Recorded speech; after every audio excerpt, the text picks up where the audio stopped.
សួស្តីបងណាអូនារីសួស្តីចាបងណាឥឡូវតើណាបងណាឃើញកាន់សភ័យជាប់ត្មងអូ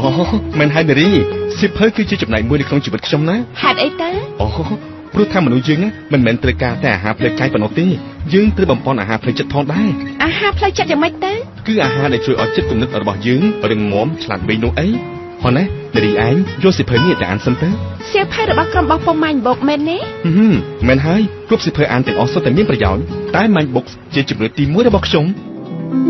ម៉ាញ់បុកផ្ដល់អាហារផ្លូវចិត្តសម្រាប់លោកអ្នកយកសិភៅធ្វើមិត្តដូចមានបណ្ឌិតជាទីប្រឹក្សា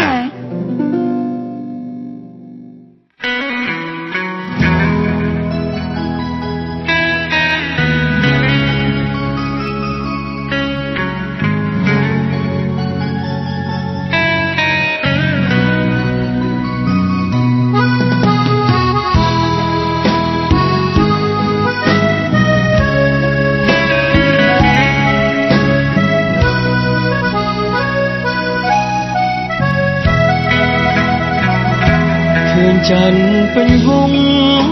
ចិត្តខ្ញុំនឹកអតីតកាលស្រណងវេលាសិក្សា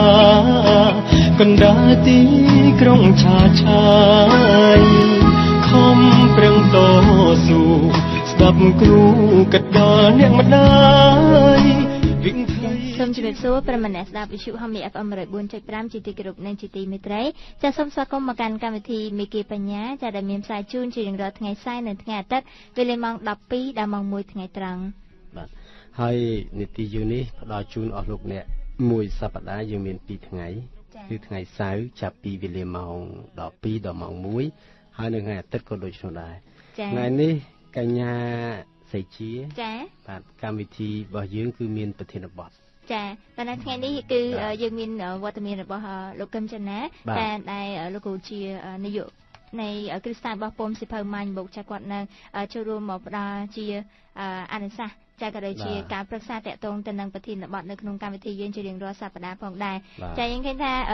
ពី3សប្តាហ៍ទៅហើយដែលយើងអវត្តមានលោកគ្រូកឹមចនាអត់បានអញ្ជើញចូលរួមនៅក្នុងកម្មវិធីចាប៉ុន្តែគាត់អញ្ជើញទៅខាងខេត្តសៀមរាបដើម្បីចូលរួមកម្មវិធីដ៏មានតម្លៃនិងកិត្តិយសចានៅក្នុងកម្មវិធីទទួលបានពានរង្វាន់អក្សរសិល្ប៍ផ្នែកអក្សរសិល្ប៍ពីបណ្ដាប្រទេសនានាទៀតផងចាអញ្ចឹងថ្ងៃនេះគាត់ត្រឡប់មកវិញហើយ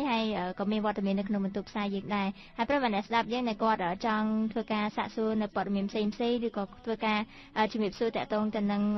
ប្រធានបទរបស់យើងស្ដីអំពីទម្លាប់នៃការអាននេះចាលោកអ្នកក៏អាចអញ្ជើញចូលរួមបានយើងមានប្រព័ន្ធ077 77 10:45និង081 88 10:45ចាសេជាឲ្យលោកប្រុសក្មេងនឹងរងចាំទទួលស្វាគមន៍លោកអ្នកចាបាទអរគុណលោកគ្រូជំរាបសួរបាទថ្ងៃបាទជំរាបសួរបាទ3ថ្ងៃចូលអានបាទ3ថ្ងៃយើងចូលឆ្នាំជឿទៅដល់ណាខ្ញុំនៅចាំផ្ទះបាទចាំផ្ទះក្មេងៗគេដើរអស់ទៅអត់មានចាំផ្ទះតោះចាស់នៅចាំផ្ទះបាទចាប៉ុន្តែលោកគ្រូនៅផ្ទះប៉ុន្តែក្រុមគ្រួសារដើរលេងវិញបាទក្មេងៗគេដើរលេងចាអញ្ចឹងជាដំបូងនេះខ្ញុំចង់សាកសួរអំពីការចូលរួមនៅក្នុងកម្មវិធីនៅខេត្តសៀមរាបកាលពីរយៈមុនហ្នឹងព្រោះថាបែកលោកគ្រូមួយរយៈហើយចង់ដឹងអំពីកម្មវិធីនៅទីនោះថាតើមានលក្ខណៈពិសេសនឹងបែបណាអញ្ចឹងលោកគ្រូជួយជំរាបជូនផងថាតើសន្និសិទនៅខាងខេត្តសៀមរាបហ្នឹងមានព្រឹត្តិការណ៍អ្វីខ្លះទៅលោកគ្រូបាទកាលពីចុងខែមីនានេះហើយខ្ញុំបានទៅចូលរួមសន្និសិទគេហៅថាសន្និសិទពានរង្វាន់អក្សរសិល្ប៍ទលេមេគង្គចា៎បាទពានរង្វាន់នេះពីដើមមានសមាជិកតែ3នាក់ទេតែ3ប្រទេសទេគឺកម្ពុជាវៀតណាមឡាវចាប៉ុន្តែក្រោយមកសមាជិកបានកើនទៅដល់6ប្រទេសក្នុងសន្និសីទលើកនេះមានទាំងថៃភូមានិងចិនចូលរួមជាមួយថែមទៀតចាហើយក្នុងកម្មវិធីនេះគឺមានការថ្លែងចំណាប់អារម្មណ៍និងការបដិញ្ញាចិត្តពីប្រធានសមាគមប្រទេសមួយមានការប្រគល់ពានរង្វាន់ដល់ជ័យលាភីហ្នឹងគឺប្រគល់4ប្រទេសសិនដោយសារភូមានិងចិនហ្នឹងទើបនឹងចូលថ្មីបាទ4ប្រទេសហ្នឹងគឺកម្ពុជាវៀតណាមឡាវថៃចាហើយនឹងមានការថ្លែងចំណាប់អារម្មណ៍ពីអ្នកទទួលជ័យលាភី នឹងពីតំណាងអ្នកនិពន្ធប្រទេសមួយហើយមានកំណត់គោលការណ៍រួមដើម្បីអនុវត្តទៅថ្ងៃមុខដូចជាកំណត់ប្រធានបទកំណត់កាលបរិច្ឆេទធ្វើជាម្ចាស់ផ្ទះចា៎ព្រោះឯលោកមុននេះមាន3ប្រទេសយើងធ្វើម្ចាស់ផ្ទះក្នុង2ឆ្នាំម្ដងបាទ2ឆ្នាំប្រទេសមួយធ្វើ2ឆ្នាំប្រទេសមួយធ្វើអញ្ចឹង6ឆ្នាំបានវិលមកប្រជុំចា៎ប៉ុន្តែដល់យើងមាន6ប្រទេសទៅបែរជាកំណត់យកមួយឆ្នាំម្ដងវិញចា៎អញ្ចឹងយើងតម្រាំនឹងវិលជុំសាថ្មីត្រូវ6ឆ្នាំបានយើងវិលមកធ្វើម្ចាស់ផ្ទះវិញចា៎ឆ្នាំក្រោយនេះត្រូវឡាវហើយបន្តមកចិនចា៎អញ្ចឹងឆ្នាំនេះប្រទេសកម្ពុជាជាម្ចាស់ផ្ទះណាឆ្នាំនេះយើងជាម្ចាស់ផ្ទះហើយបន្ទាប់ពីធ្វើសន្និសីទនៅក្នុងកន្លែងពិធីរួមហើយក្នុងជឿយើងមានជូនភ្ញៀវដែលទស្សនាសង្គមវត្តទីកន្លែងរបស់យើងដើម្បីឲ្យអ្នកនិពន្ធហ្នឹងគេមានការចាប់អារម្មណ៍ហើយគេអាចនឹងសរសេរបាទតាក់ទងនឹងអ្វីដែលយើងមានបាទចា៎អញ្ចឹងនេះខ្ញុំចង់ដឹងថាតើយើងមានលក្ខខណ្ឌអ្វីខ្លះតើសម្រាប់នៅក្នុងការចូលជាសមាជិករបស់ខាងក្រុមសមាជិកជាអ្នកនិពន្ធមកពីបណ្ដាតំបន់ទន្លេមេគង្គបាទទី1គឺសមាជិកនឹងជាប្រទេសដែលជាប់នឹងមានប្រទេសជាប់នៅនឹងទន្លេមេគង្គហ្នឹងដល់ទន្លេមេគង្គបាទហើយលក្ខខណ្ឌហ្នឹងយើងនឹងប្រហែលជាចុងឆ្នាំនេះបានគេទៅសម្រេចប្រហែលជាសម្រេចនៅហាណូយមួយទៀតប៉ុន្តែលក្ខខណ្ឌហ្នឹងក៏មិនមានអ្វីក្រៅឆ្ងាយពីការកំណត់ធានបទកាលបរិច្ឆេទធ្វើម្ចាស់ផ្ទះហើយនឹងការកំណត់ថាតើប្រាក់រង្វាន់ដែលត្រូវប្រគល់ឲ្យជ័យលាភីម្នាក់ៗហ្នឹងត្រូវឲ្យប្រមាណឲ្យជាលក្ខគឺឲ្យដូចគ្នាចាចាដូចយើងជ័យលាភីខាងយើងទៅយក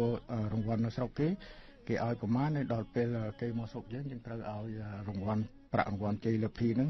តម្លៃដូចគ្នាចាអត់ឲ្យលើសខ្វះគ្នាហើយគូយើងធ្វើម៉េចដើម្បីបានជ័យលាភីអស់ហ្នឹងបាទជ័យលាភីហ្នឹងគឺក្នុងពេលដែលមុននឹងចូលទៅរួមសន្និសីទហ្នឹងគឺយើងម្ចាស់ផ្ទះត្រូវកំណត់ជាប្រធានបទនៃការប្រឡងដូចឆ្នាំនេះអញ្ចឹងប្រធានបទនៃការប្រឡងរបស់យើងគឺទន្លេមេគង្គនិងជីវិតទន្លេមេគង្គនិងជីវិតចា៎ហើយយើងមានការប្រឡងចូលរួមប្រឡងពីបេក្ខជននានាហើយយើងមានឲ្យរង្វាន់អ្នកជាប់ជ័យលាភីហ្នឹងជាសំណេរធម្មតាហ្នឹង3រង្វាន់ហើយនឹងសំណេរជាកម្លាប់ហ្នឹង2រង្វាន់ចា៎ឆ្នាំនេះយើងមានអ្នកដែលទទួលជ័យលាភីហ្នឹង5នាក់ចា5នាក់សម្រាប់តែជនជាតិខ្មែរយើងឬក៏បាទសម្រាប់ជនជាតិខ្មែរទេដូចស្រុកគេមាន5ដូចគ្នា5ឆ្នាំនេះថៃយើងឲ្យតែ3សិនដោយសារថៃទើបនឹងចូលថ្មីអញ្ចឹងអ្នកដែលបានក្នុងឆ្នាំនេះមាន18នាក់ចាហើយប្រទេសកម្ពុជាយើងមានដល់5ហើយវៀតណាម5នាក់ហើយឡាវ5នាក់ហើយថៃ3នាក់ចាហើយក្នុងនោះលោកគ្រូបានមករង្វាន់ដែរអត់ទេខ្ញុំចំពោះខ្ញុំអត់មានទាក់ទងនឹងពានរង្វាន់អសរសិល្ប៍នឹងទេព្រោះអីខ្ញុំអត់បានជាសមាជិកប្រឡងក្នុងនឹងទេព្រោះខ្ញុំនៅក្នុងគណៈកម្មការខាងជួយពិនិត្យមើលអ្វីផ្សេងតែរង្វាន់ដែលខាងសមាគមគេផ្ដល់ឲ្យនេះជារង្វាន់ដែលជាអ្នកនិពន្ធដែលបានរៀបរៀងសភៅបានច្រើននឹងមានគុណភាពនេះជារង្វាន់ជាពានរង្វាន់កិត្តិយសដោយឡែកពីពានរង្វាន់អក្សរសិល្ប៍ចាចឹងមានន័យថាលោកគ្រូទទួលបានពានរង្វាន់កិត្តិយសខាងផ្នែកសិភៅការនិពន្ធសិភៅពីគ្រឹះសាស្ត្ររបស់ពំសិភៅម៉ាញ់មុខតើតើទៅនឹងការនិពន្ធសិភៅផងដែរត្រឡប់ចូលប្រធានបទយើងវិញគឺយើងនិយាយតើតើទៅនឹងសិភៅចាដែលបានបោះពុំនៅក្នុងគ្រឹះសាស្ត្របោះពុំសិភៅម៉ាញ់មុខចាំដឹងថាតើសម្រាប់នៅពេលថ្មីនេះគ្រឹះសាស្ត្របោះពុំសិភៅម៉ាញ់មុខមានបានចេញនៅសិភៅអ្វីថ្មីដែរលោកគ្រូបាទនៅក្នុងខែនេះយើងទៅនឹងបញ្ចប់សិភៅមួយគឺត្រឹមតែពូកែមិនគ្រប់គ្រាន់ទេត្រឹមតែពូកែមិនគ្រប់គ្រាន់ទេចាចំណងជើងរបស់សិភៅចាបាទចឹងមានលក្ខណៈពិសេសអ្វីដែរទៅពីសិភៅត្រឹមតែពូកែនេះមិនគ្រប់គ្រាន់ណាគ្រូយើងដឹងហើយថាក្នុងសម័យឥឡូវនេះគ្រប់កន្លែងធ្វើការកន្លែងណាក៏ចង់បានមនុស្សពូកែដែរចា ព្រោះអីមនុស្សពូកែហ្នឹងជាអ្នកអាចមកធ្វើអ្វីបានល្អជាអ្នកដែលអាចមកដោះស្រាយបញ្ហាឬចាត់ចែងស្ថានភាពផ្សេងៗបានដោយងាយស្រួលព្រោះសម្រាប់អ្នកពូកែអ្វីដែលពិបាកគេនឹងអាចធ្វើបានដោយងាយស្រួលបាទហើយប៉ុន្តែតាមឋានការជាក់ស្ដែងសួរថាតើបុគ្គលប្រភេទនេះពិតជាអាចសម្រេចបានឬក៏អាចធ្វើបានគ្រប់យ៉ាងឬយ៉ាងម៉េចចា៎តើបុគ្គលប្រភេទនេះសុទ្ធតែទទួលជោគជ័យឬយ៉ាងណាបាទក្នុងសង្គមជាក់ស្ដែងនេះយើងតែងតែឃើញថាមានសមត្ថភាពខ្លះមនុស្សពូកែខ្លះក៏មិនបានប្រព្រឹត្តអំពើសុចរិតដែរចា៎ហើយមានរូបពូកែខ្លះដែលខ្វះភាពអត់ធ្មត់ខ្វះការព្យាយាមពុះពៀបាទឬក៏មានដូចជាកីឡាករខ្លះដែលមានទេពកោសល្យតែមិនបានវឹកហាត់បាទដូច្នេះគេក៏អត់បានទទួលជោគជ័យដែរដោយសារតែភាពពូកែហើយមិនបានជោគជ័យអញ្ចឹងហើយបានជាយើងថាត្រឹមតែពូកែនៅមិនគ្រប់គ្រាន់ចាព្រោះថាបើតាមទៅអ្នកណាក៏គាត់មានសមត្ថភាពរៀងខ្លួនក៏ប៉ុន្តែគាត់ខ្វះអ្នកជួយតម្រង់ផ្លូវផ្លូវភាពអំណត់ខ្លួនឯងទៀតចាហើយខ្វះអ្នកជួយប្រាប់ថាម៉េចបានហៅថាត្រូវមិនបានហៅថាខុសអញ្ចឹងណាចាអ្នកពូកែដូចអ្នកមានដូចយើងពូកែច្រៀងអញ្ចឹងចាប៉ុន្តែគ្រាន់ថាយើងត្រឹមតែពូកែប៉ុន្តែយើងខ្វះអ្វីផ្សេងដែលយកមកបំពេញលើភាពពូកែហ្នឹងហើយដែលធ្វើឲ្យយើងមិនអាចសម្រេចជោគជ័យឬក៏មិនអាចសម្រេចទៅដល់ភាពពូកែមួយដែលនៅក្នុងកម្រិតខ្ពស់បានបាទចាអញ្ចឹងនៅក្នុងសិភៅត្រឹមតែពូកែមិនគ្រប់គ្រាន់ទេចាមានសរសេរបន្ថែមតាក់ទងទៅនឹងគន្លឹះនៅក្នុងការធ្វើម៉េចដុសខាត់សមត្ថភាពទេពកោសល្យរបស់យើងឲ្យកាន់តែពូកែជាងនឹងទៀតចាពូកែឲ្យប៉ិនប្រសពទៀតចាស់ថាមិនចេះ10មិនស្មើប្រសពមួយណាចាចេះ10មិនស្មើប្រសពមួយអញ្ចឹងនៅក្នុងនេះខ្ញុំចង់ដឹងបន្ថែមទៀតតកតងទៅនឹងសិភៅត្រឹមតែពូកែមិនគ្រប់គ្រាន់នេះសិភៅហ្នឹងប្រហែលជាមានកម្រាស់ឬក៏ទំព័រប្រមាណដែរទៅលោកគ្រូសិភៅហ្នឹងក្រាស់គួរសមដែរចិត្ត400ទំព័របាទហើយសិភៅហ្នឹងគឺមានក្នុងចំណុចដែលយកមករៀបរាប់ហ្នឹងមាន13ចំណុចហើយក្នុងចំណុចមួយហ្នឹងមានឧទាហរណ៍ពី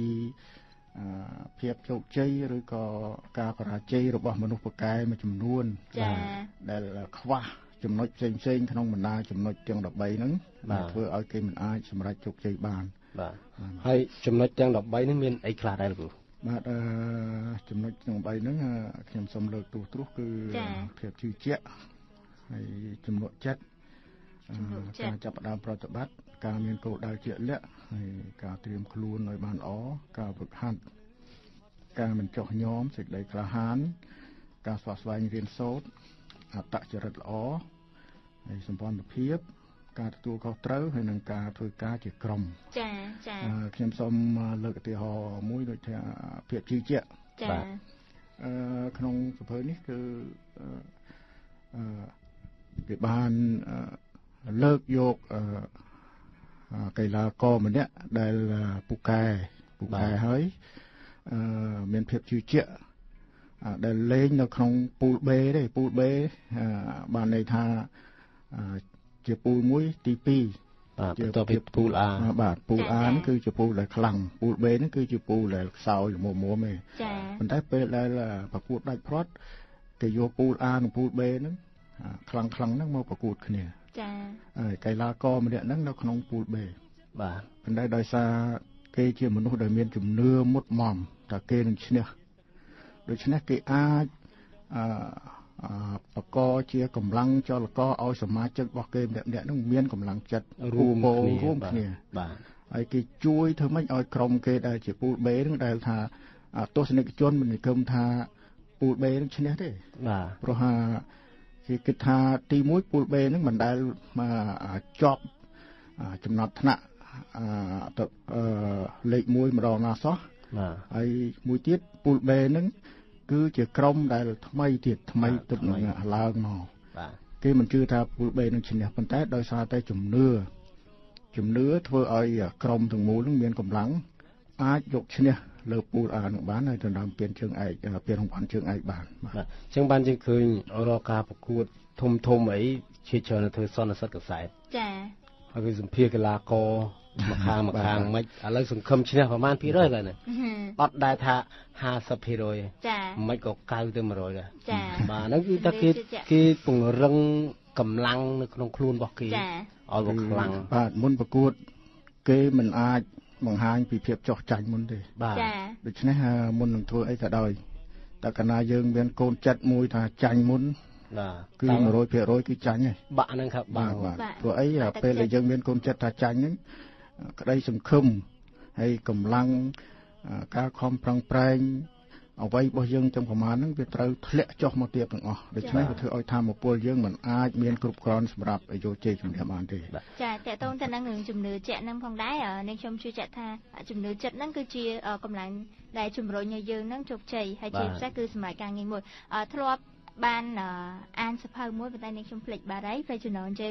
គេនិទានរឿងមួយណាគាត់ថាមានពលទាហានហ្នឹងគាត់តែច្បាំងតែសង្គ្រាមពេលហើយគាត់មានព្រះមួយអង្គណាចាគាត់ពាក់ជាប់នឹងករហូតព្រះហ្នឹងស័ក្តិសិទ្ធណាចាគេថាគាត់ទៅច្បាំងហ្នឹងគឺគាត់ជាមេទាហានហ្នឹងគេថាពេលដែលគាត់ទៅច្បាំងគឺគាត់តែងតែឈ្នះហ្មងលើកណាក៏ឈ្នះហើយគាត់ពាក់ព្រះទៅចាថ្ងៃនោះពេលប្រកួតពងតែច្បាំងហ្នឹងទៅស្រាប់តែខាងសត្រូវកាត់ទៅរហូតព្រះបាត់ចាគាត់ភ័យមែនតើគាត់ច្បាំងមួយគេបដាដៃម្ខាងគាត់រាវរកព្រះជុំនៅដីហ្នឹងណាដល់ពេលគាត់រាវទៅគាត់ស្ទាបទៅប៉ះចំម្ដុំហើយគាត់ក៏យកមកដាក់គាត់មិនដឹងថាធ្វើម៉េចកាន់បានគាត់ទៅដាក់ចូលនៅក្នុងមាត់សិនគាត់ថាបៀមសិនណាហើយគាត់ក៏ច្បាំងគាត់មានជំនឿថាអូព្រះជួយគាត់វិញអញ្ចឹងគាត់ច្បាំងរហូតតែឈ្នះចាតតែឈ្នះដល់ពេលហើយគាត់ខ្ជាក់ចេញមកវិញមែនព្រះហ៎ចាមែនព្រះហងដឹងអីគេគីងគក់កូនគីងគក់តូចមួយហើយគីងគក់ពេលហ្នឹងពេលដែលគាត់ដាក់ចូលក្នុងមាត់គីងគក់ហ្នឹងលោតហើយគាត់ថាអូព្រះបញ្ចេញរឹតតែអញ្ចឹងគាត់ជឿថាអូព្រះជួយគាត់អីអញ្ចឹងជំនឿចិត្តរបស់គាត់ថាគាត់ប្រកាសជាឈ្នះហើយលើកហ្នឹងតែដល់ពេលហើយខ្ជាក់មកតាមពិតកូនគីងគក់លើយើងនិយាយបែបជំនឿអរូបីមួយខ្មោចលងអ្នកដែលខ្លាចខ្មោចហត់ទៅលងអ្នកដែលអត់ខ្លាចដឹងខ្មោចមុខមិនចាបាទអញ្ចឹងបានថាជំនឿជឿចិត្តទៅវាមិនមែនដោយសារថាគីងគក់ហ្នឹងខ្លាំងមានមហិទ្ធិឫទ្ធិទេតែសំខាន់គាត់ប្រាប់ខ្លួនឯងថាគាត់ប្រកាសជាឈ្នះលើបាទហ្នឹងគេហៅមនោយិត្តលោកណាមនោយិត្តណាបាទអាហ្នឹងបើយើងនិយាយជាភាសាសាមញ្ញគេហៅថាកម្លាំងក្នុងខ្លួនកម្លាំងក្នុងខ្លួនហ្នឹងយើងអត់អាចដឹងថាវាមានទំហំប៉ុណ្ណាទេតាមពិត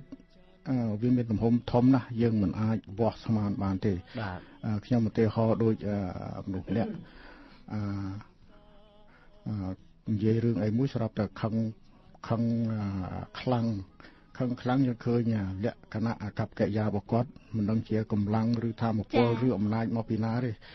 ធ្វើឲ្យគាត់មានកម្លាំងឬក៏មានធម៌ពលខ្លាំងបំផុតបាទដែលយើងនឹកស្មានមិនដល់ហើយខ្ញុំឧទាហរណ៍មួយទៀតខ្ញុំខ្លួនឯងក៏ធ្លាប់ដែរបាទចាពេលដែលនៅដើរស្ងាត់ម្នាក់ឯងនៅក្នុងទីស្ងាត់ក្នុងព្រៃបាទពេលមានថារឿងធម្មតាយើងកពោតមួយឬក៏កម្ពស់លបងអីមួយត្រឹម1ម៉ែត្រជាងយើងមិនហ៊ានលោតទេណាអត់រួចស្រាប់តែពេលមានរឿងអីមួយឲ្យយើងភ័យសំយើងលោតផុតដោយស្រួលបាទនេះជាកម្លាំងក្នុងខ្លួនដែលយើងអត់អាចវាស់ស្មានបានទេអញ្ចឹងពេលមានកម្លាំងចិត្តឬក៏ពេលមានអ្វីមួយដែលជំរុញកម្លាំងពីក្នុងឲ្យវាស្ទុះឲ្យវាពុះពោឡើងហ្នឹងកម្លាំងហ្នឹងគឺបញ្ចេញឥទ្ធិពលរបស់វាបានខ្លាំងអាហ្នឹងជំនឿចិត្តក៏ដូចគ្នាដែរកាលណាយើងមានជំនឿចិត្តគឺ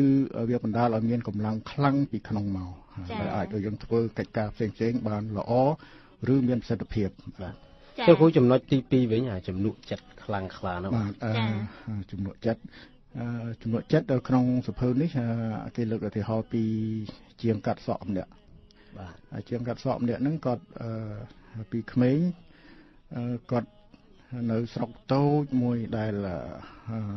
ណាផ្លូវđườngហែមដាក់តាមផ្លូវđườngហែមនៅស្រុកតូចមួយដែលមនុស្សមិនសូវមានការអានសភៅមានការរៀនសូត្រអីទេចាប៉ុន្តែគាត់ជក់ចិត្តនឹងការអានសភៅចា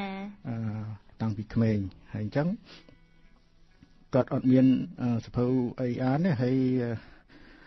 គាត់រោអានពីនេះពីនោះបន្តិចតួចប៉ុន្តែដោយចៃដន្យផ្ទះរបស់ជាប់គាត់ហ្នឹងមានគេទិញកាសែតជាប្រចាំថ្ងៃអញ្ចឹងអ្នកយកកាសែតហ្នឹងយកកាសែតមកឲ្យផ្ទះហ្នឹងរាល់ថ្ងៃយកមកដាក់នឹងលបងចាអញ្ចឹងម្នាក់ហ្នឹងគេក្រោកពីព្រលឹមទៅលួចអានកាសែតរបស់គេហ្នឹងរាល់ព្រឹក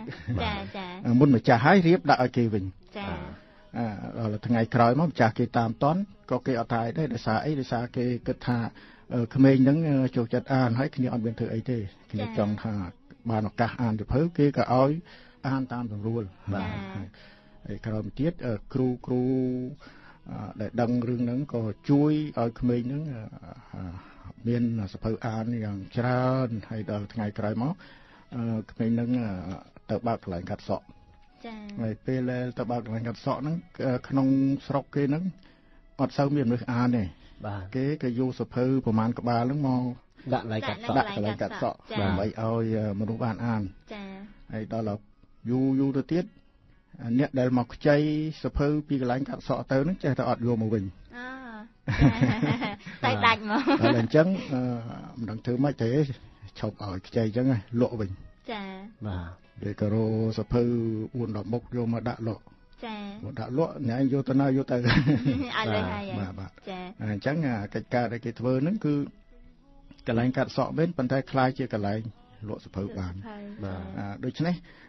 ការជក់ចិត្តហ្នឹងធ្វើឲ្យមនុស្សអ្នកហ្នឹងคล้ายទៅជាអ្នកលក់សភៅនៅកន្លែងកាត់សក់ហើយក្រោយមកគេអាចបង្កើតអាជីវកម្មបាទកន្លែងបណ្ណាល័យលក់សភៅនឹងបានច្រើនកន្លែងហើយធ្វើឲ្យ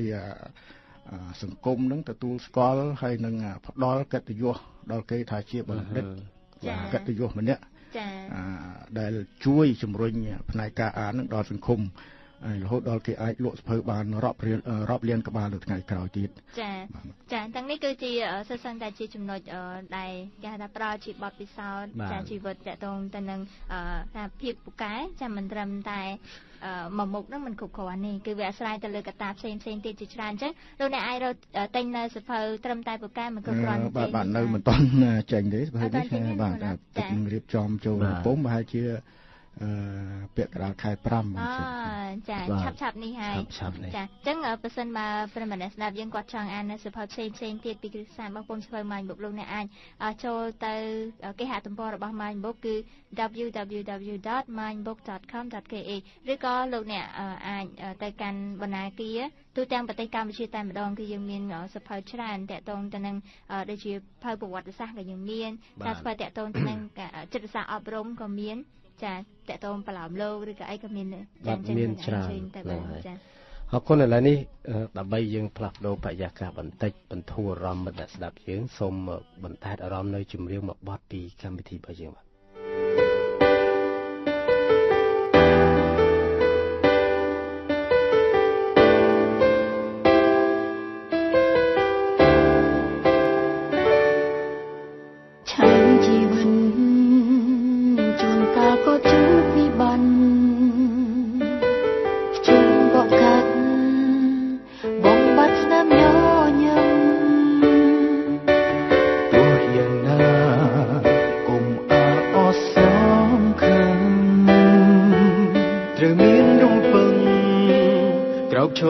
ជាថ្មីរឿងកន្លងចងចាំតែកុំចោះចាញ់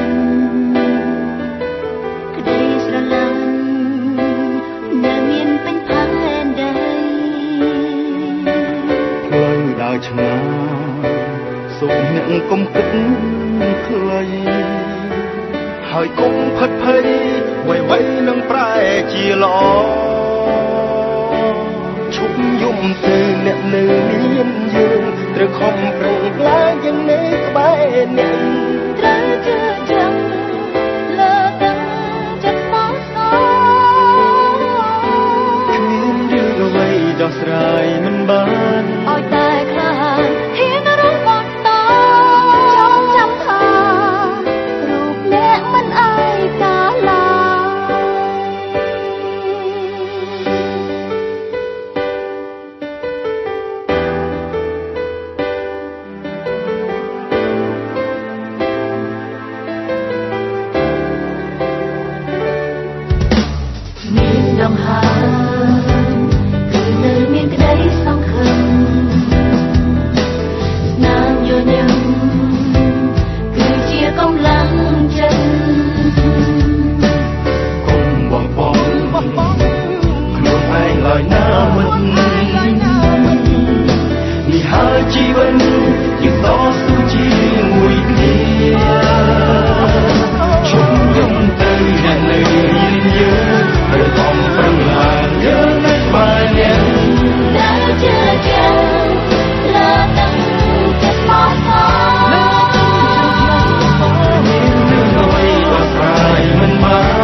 សួស្ដីបងណា អូនារីសួស្ដី ចាបងណាឥឡូវទៅណាបងណាឃើញកាន់សភៅជាប់ត្មង អូមិនហើយនារីសិភៅគឺជាចំណែកមួយនៅក្នុងជីវិតខ្ញុំណា ហេតុអីទៅ អូព្រោះថាមនុស្សយើងមិនមែនត្រូវការតែអាហារផ្លូវកាយប៉ុណ្ណោះទេយើងត្រូវបំពេញអាហារផ្លូវចិត្តផងដែរ អាហារផ្លូវចិត្តយ៉ាងម៉េចទៅ គឺអាហារដែលជួយឲ្យចិត្តគំនិតរបស់យើងរឹងមាំឆ្លាតវៃនោះអីហ៎ណានារីឯងយកសិភៅនេះទៅអានសិនទៅ សៀវភៅរបស់ក្រុមរបស់ពុំម៉ាញ់បុកមែនទេ មែនហើយគ្រប់សិភៅអានទាំងអស់សុទ្ធតែមានប្រយោជន៍តែ Mind Box ជាជំរឿនទី1របស់ខ្ញុំ Mind Box ផ្ដល់អាហារផ្លូវចិត្តសម្រាប់លោកអ្នកយកសិភៅធ្វើមិត្តដូចមានបណ្ឌិតជាទីប្រឹក្សា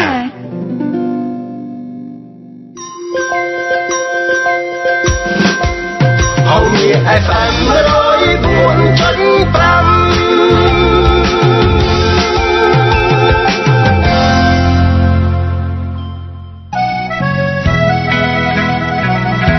ឃើញច័ន្ទពេញវងចិត្តលងនឹកអតីតកាលស្រណងវេលាសិក្សាកណ្ដាលទីក្រុងឆាឆាយខំប្រឹងតស៊ូស្ដាប់គ្រូកាត់ដល់អ្នកម្ដាយវិនថៃជីវិតវែងឆ្ងាយស្រណងអ្នកម្ដាយនៅរាល់ថ្ងៃយកបានបរិញ្ញាយីត្រាទៅស្រុកកំណើតត្រូវគេនៅបឹងខាងកើតចិត្តនៅតែនឹកអាឡ័យ ស្វាគមន៍ជាថ្មីមកកាន់កម្មវិធីមីគីបញ្ញាដែលទទួលបាននៃការឧបត្ថម្ភពីគ្រឹះស្ថានបោះពុម្ពសិភៅម៉ាញ់បុកចាគ្រឹះស្ថានបោះពុម្ពសិភៅម៉ាញ់បុកមានសិភៅជាច្រើនសម្រាប់ផ្ដល់ជូននៅចំណេះដឹងនិងបទពិសោធន៍នៃជីវិតដល់លោកអ្នកផងដែរចាយើងមានដូចជាសិភៅការគិតឬក៏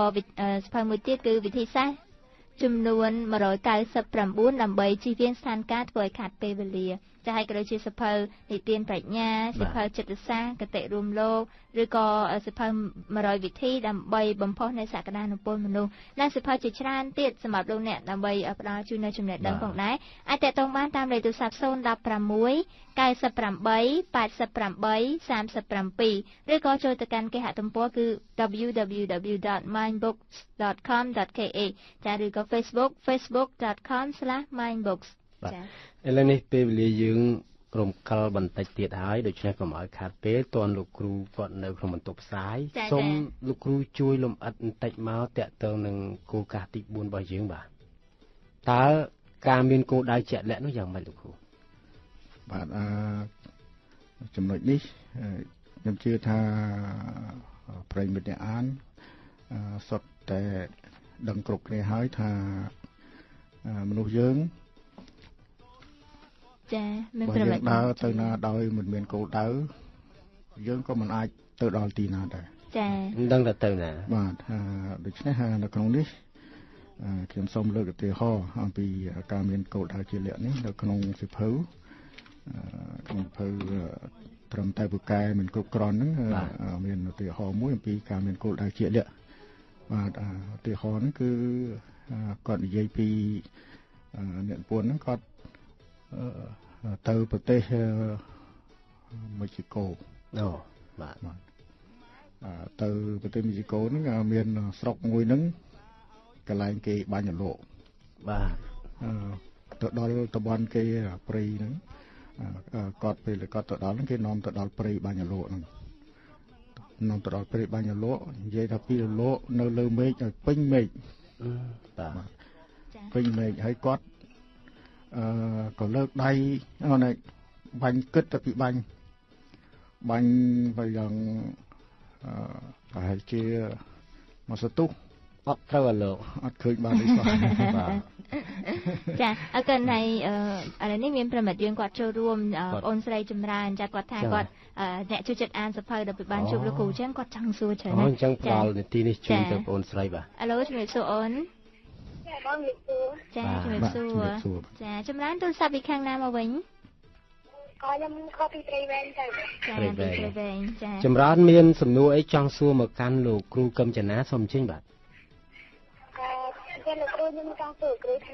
ខ្ញុំចូលចិត្តអានអញ្ចឹងខ្ញុំធ្វើមកឲ្យការរបស់ខ្ញុំវាមានប្រយោជន៍ព្រោះអីខ្ញុំចូលចិត្តអានច្រើនហើយខ្ញុំគិតថាពេលខ្ញុំអានហើយខ្ញុំវាខ្លាចអញ្ចឹងលោកគ្រូ ទីមួយខ្ញុំសូមសួរថាតើក្មួយបានអានប្រហែលជាប្រមាណក្បាលហើយមានសមានមើលបានទេក៏តែខ្ញុំអានច្រើនលោកគ្រូខ្ញុំទៅអានរឿងហើយនឹងសភៅគេនិយាយពីគំនិតហើយនឹងយើងទៅសភៅសេរីគេរបស់លោកគ្រូបាក់ទៅម៉ែតែរបស់លោកគ្រូហើយខ្ញុំត្រូវទិញអាបានដែរនេះនៅខាងផ្ទៃវែងចាចឹងអូនចង់ដឹងថាតើសម្រាប់ការអានបែបណាដើម្បីឲ្យមានអត្ថប្រយោជន៍ណាភាពចងចាំគាត់ចេះផ្លេចដែរអានឲ្យផ្លេចបាទចាការចងចាំអ្វីដែលយើងបានអានហើយបើសិនជាយើងទី1បើសិនជាយើងបានយកមកប្រតិបត្តិនេះចាំបានយូរគូយកមកប្រតិបត្តិឲ្យបានញឹកញាប់អាហ្នឹងវាធ្វើឲ្យយើងអាចចងចាំបានហើយបើសិនជាយើងគ្រាន់តែអានហើយយើងអានចោលបាទមិនរំលឹកវាដើម្បីយកមកប្រតិបត្តិព្រោះអីការអានដែលមានប្រសិទ្ធភាពមិនមែនគ្រាន់តែអានទេអានហើយយើងត្រូវអាចវិភាគពិចារណាថាតើវាសមស្របវាល្អចំណុចណាវាមិនល្អចំណុចណាហើយចំណុចណាដែលល្អយើងអាចយកមកប្រតិបត្តិដោយដាក់លក្ខខណ្ឌឬក៏ដាក់អរិញខសន្យានឹងខ្លួនឯងថាខ្ញុំត្រូវធ្វើបែបនេះឲ្យបានការដែលយើងយកវាមកប្រតិបត្តិវាឲ្យយើងជួយឲ្យយើងមានការចងចាំហើយយ៉ាងទៀតចំណុចមួយទៀតអ្វីដែលយើងបានអានតែម្ដងវាអត់អាចឲ្យយើងចាំបានទេយើងគ្រាន់តែដូចជាវានៅព្រាលនៅឡើយទេដូច្នេះអ្វីដែលមានប្រយោជន៍យើងគួរតែយកវាមកអានឲ្យបានច្រើនដងមួយខែពីរខែហ្នឹងយើងគួរតែយកមកអានរំលឹកវាឡើងវិញហើយចំណុចខ្លះធម្មតាសភៅមានច្រើនមុខណាស់ហើយយើងមិនអាចកំណត់ថាយើងត្រូវតែចេះទាំង100ចំណុចទេប៉ុន្តែថាចំណុចណាសំខាន់ដែលយើងចាំបាច់យើងអាចគួរយកមកប្រតិបត្តិយើងគួរអានចំណុចហ្នឹងឲ្យបានច្រើនដងខ្ញុំជឿថាវានឹងជួយឲ្យយើងមានការចងចាំបានល្អចាអញ្ចឹងអូនមានសំណួរអ្វីបន្ថែមទេអូនគឺមួយទៀតខ្ញុំតែគេទៅដើម្បីខ្ញុំបានចាំមកពេលខ្លះខ្ញុំបានទៅវាទៅថៃរបស់ខ្ញុំមួយហើយខ្ញុំទៅសេបានច្រើនហើយប៉ុន្តែគេថាអាចវាមានប្រយោជន៍អីទេហ្នឹងឥឡូវខ្ញុំអត់មានទំនុកចិត្តនឹងការទៅគឺទៅគ្រូទៅខ្ញុំមានអារម្មណ៍ថាខ្ញុំបាក់ទឹកចិត្តចាខ្ញុំបានទៅហើយបាយជាទៅគេលើរបស់ខ្ញុំហើយគេថាអត់មានប្រយោជន៍ចាអញ្ចឹងតែប៉ុណ្្នឹងឯងអូនណោះកុំឲ្យអស់លុយច្រើននៅក្នុងហ្នឹងឯងចាមិនអញ្ចឹងទេកុំឲ្យយល់អញ្ចឹងចាជួនកាលយើងមិនមានទំនុកចិត្តខ្លួនឯងហ្នឹងអាចមកពីយើងអានតិចពេកខ្ញុំសូមជម្រាបថាមនុស្សម្នាក់ការរៀនសូត្ររបស់យើងមិនចេះចប់ទេហើយដើម្បីឲ្យយើងមានគំនិតជ្រៅជ្រះទូលំទូលាយយើងត្រូវតែបូកបញ្ចូលជានិច្ចយើងត្រូវតែរកពេលអានរកឱកាសអានឲ្យបានច្រើនបំផុតដើម្បីឲ្យខ្លួននោះយើងដូចជាធុងមួយអញ្ចឹងជួនកាលយើងបញ្ចូលរបស់ទៅក្នុងធុងនឹងទើបនឹងបាន1/10អីដូច្នេះយើងមិនអាចធ្វើឲ្យធុងនឹងមានតម្លៃខ្លាំងបានទេដូច្នេះដើម្បីចង់ឲ្យ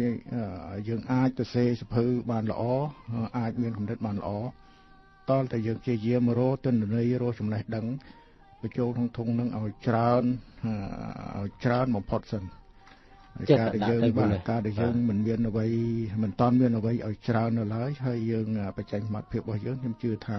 វានៅមានកម្រិតហើយវាធ្វើឲ្យយើងបាត់ទំនុកចិត្តបាទដូច្នេះដើម្បីឲ្យយើងមានទំនុកចិត្តយើងត្រូវតែអានឲ្យច្រើនឲ្យធ្វើម៉េចឲ្យមានចំណេះរឹងមាំពិតប្រាកដដូច្នេះការអានហ្នឹងមិនមែនថាអាន1ឆ្នាំ2ឆ្នាំបានទេបាទយ៉ាងតិច10ឆ្នាំឡើងទៅ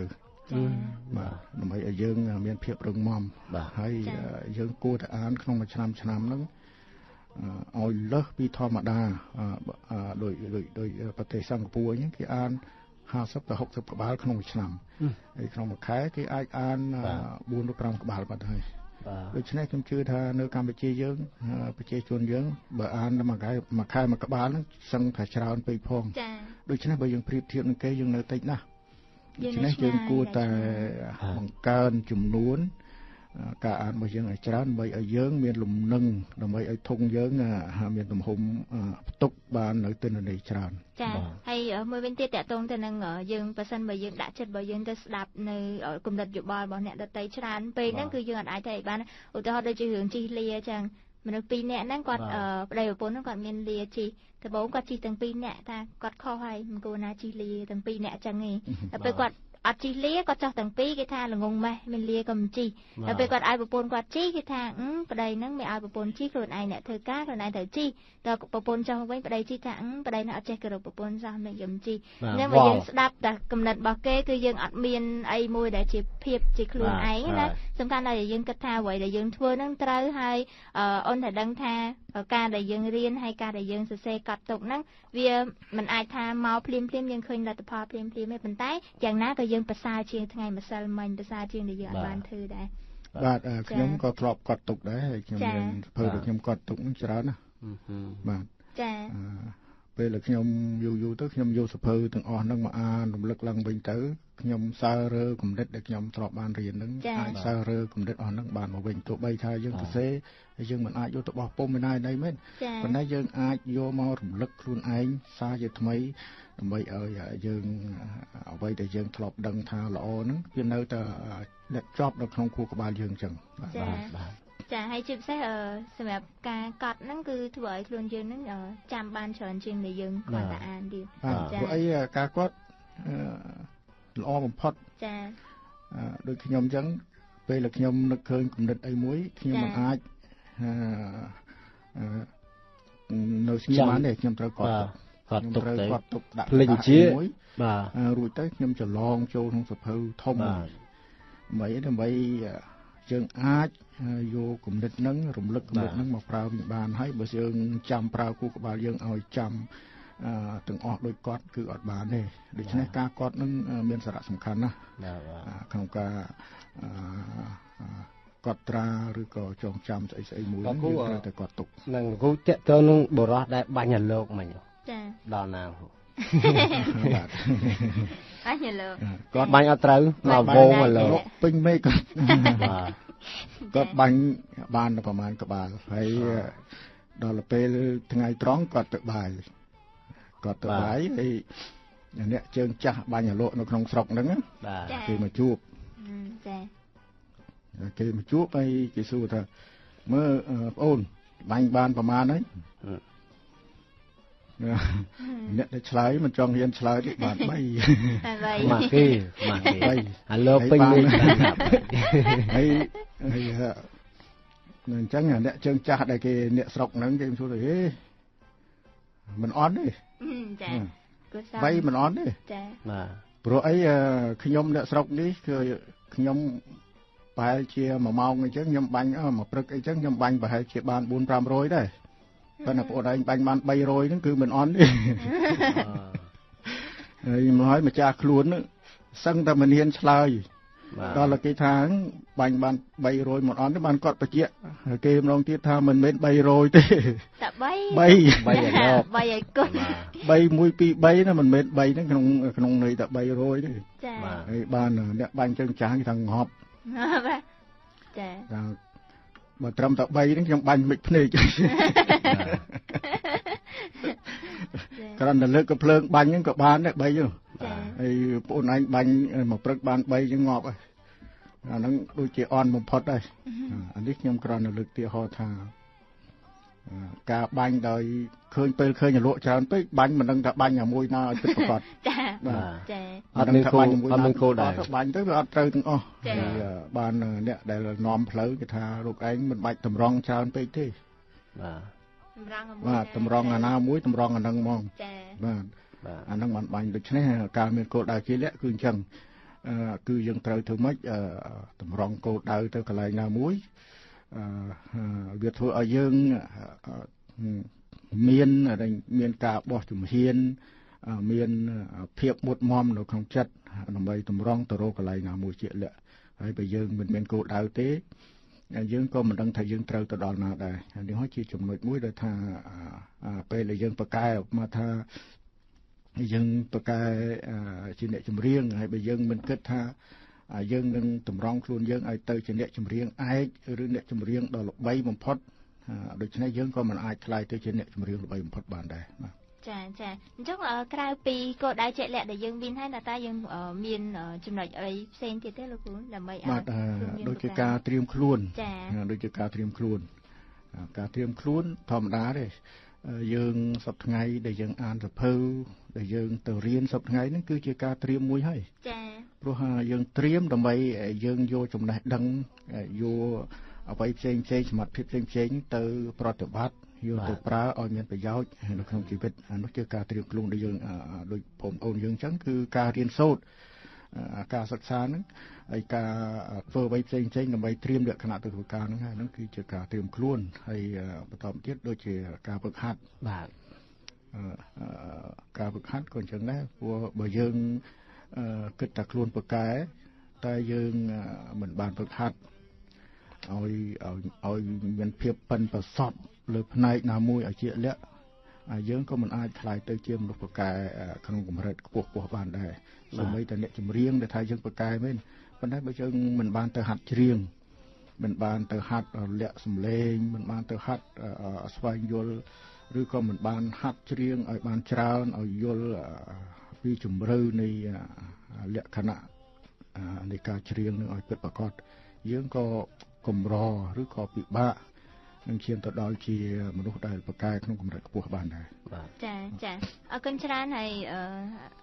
នៅក្នុងកម្មវិធីយើងថ្ងៃនេះយើងពិភាក្សាតាក់ទងទៅនឹងសិភៅថ្មីរបស់កិច្ចសាររបស់ពុំសិភៅម៉ាញ់បុកគឺត្រឹមតែពូកែមិនគ្រប់គ្រាន់ទេអញ្ចឹងលោកអ្នកអាចរកទិញបាននៅក្នុងពេលឆាប់នេះចាមាននៅគ្រប់បណ្ណាគារនេះនៅក្នុងទូទាំងប្រទេសកម្ពុជាយើងឬក៏លោកអ្នកអាចចូលទៅកាន់គេហទំព័ររបស់ម៉ាញ់បុកក៏បានដែលយើងមានជាសិភៅចាយើងមានជាកលឹះនិងព័ត៌មានផ្សេងនៅតាក់ទងទៅនឹងការអប់រំជូនទៅដល់លោកអ្នកផងដែរចាគេហទំព័ររបស់យើងគឺ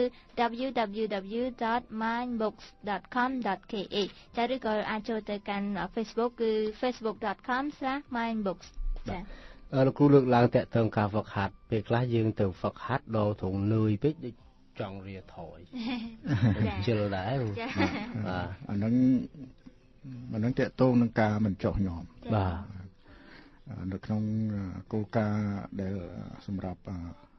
ត្រឹមទៅប្រកែមិនគ្រប់គ្រាន់ទេហ្នឹងក៏មានកន្លែងថាមិនចុះញោមដែរបាទកាលណាយើងមានគោលដៅជាក់លាក់ហើយយើងមានមិនចោះញោមនឹងអ្វីៗទាំងអស់គឺយើងតម្រង់ទៅមុខជានិច្ចហ្នឹងបានយើងអាចសម្រេចទៅដល់គោលដៅបានបើសិនយើងបាក់ទឹកចិត្តបានន័យថាវាអាចជាករណីខ្លះដែលថាយើងមើលមិនឃើញអនាគតដ៏ភ្លឺស្វាងធំធេងនៅពីមុខប្រហែលទេដូច្នេះយើងអាចចម្លងមើលថា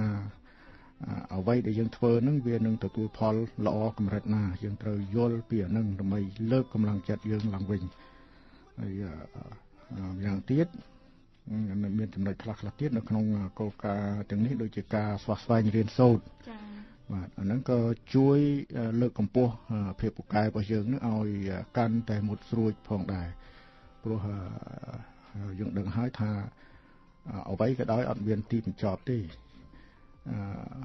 យើងធ្វើអ្វីមិនមែនថាកម្រិតខ្ពស់បំផុតត្រឹមណាគឺអត់មានទេបាទដូច្នេះការដែលយើងស្វះស្វែងរៀនសូត្រសិក្សាជាប្រចាំអភិវឌ្ឍខ្លួនឯងឲ្យបានមានការយល់ដឹងកាន់តែច្រើនជាប្រចាំនោះហើយគឺជា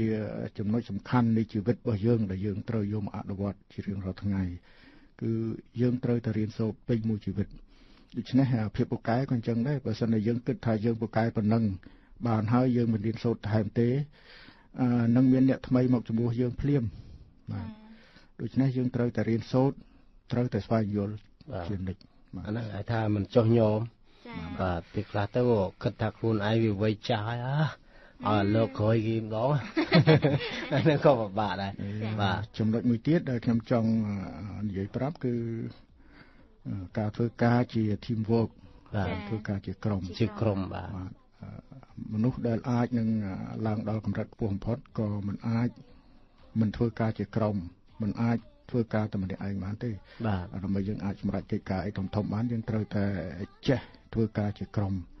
បាទក្នុងការធ្វើការជាក្រុមហ្នឹងយើងក៏មានសភៅមួយដែរបទបញ្ញត្តិដែក17ប្រការដើម្បីសាង team work ដ៏ល្អ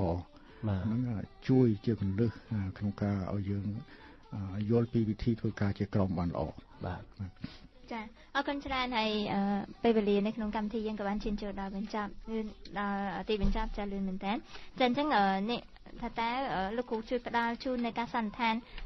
ដូចម្ដេចដែរទៅអំពីភាពប្រការហ្នឹងលោកគ្រូចាធម្មតានៅមនុស្សគ្រប់គ្នានឹងសូម្បីតែនៅទីក្រុងឬក៏នៅទីជនបទចា